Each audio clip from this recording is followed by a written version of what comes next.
और मुझे जिंदगी बड़ी होनी चाहिए, लंबी नहीं। तुम्हें कैसे पता है कि तुम 40 तक जिंदा रहोगे?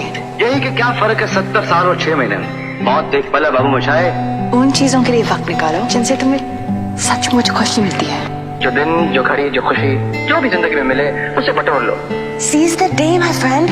क्योंकि ना जाने कल ये दिन, ये घड़ी, ये खुशी फिर मिले ना मिले।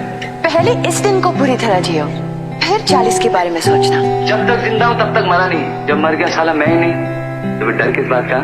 अरे फ्यूचर से इतना डरेगा तो क्या खाक जिएगा और फोकस कहाँ करेगा आज में? जितना भी ट्राई करो बनी, लाइफ में कुछ ना कुछ तो छूटेगा ही। तो जहाँ है वहीं का मजा लेते ना। जन्म कब लेना है और मरना कब है हम डिसाइड नहीं कर सकते, पर कैसे जीना है वो हम डिसाइड कर सकते हैं।